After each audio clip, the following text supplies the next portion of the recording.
الحمدللہ والصلاۃ والسلام علی رسول اللہ اما بعد۔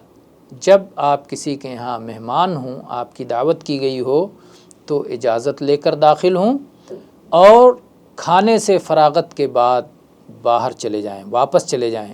یہ قرآنی ادب ہے جس کی اللہ تعالیٰ نے قرآن پاک میں تعلیم دی ہے۔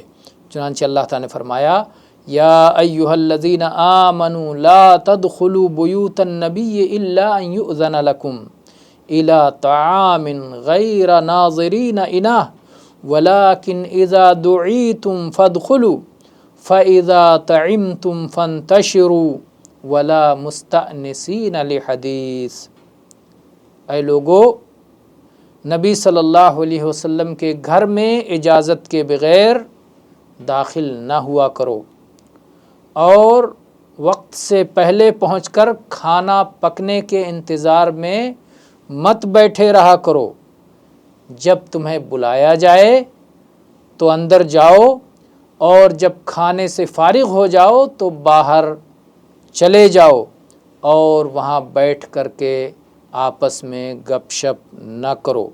تو اللہ تعالیٰ نے اہل ایمان کو نبی کریم صلی اللہ علیہ وآلہ وسلم کے گھر سے متعلق جو آداب سکھلائے ہیں، یہ آپس میں اہل ایمان کے لیے بھی ہیں کہ ایک دوسرے کے گھروں میں اسی ادب کا خیال رکھیں۔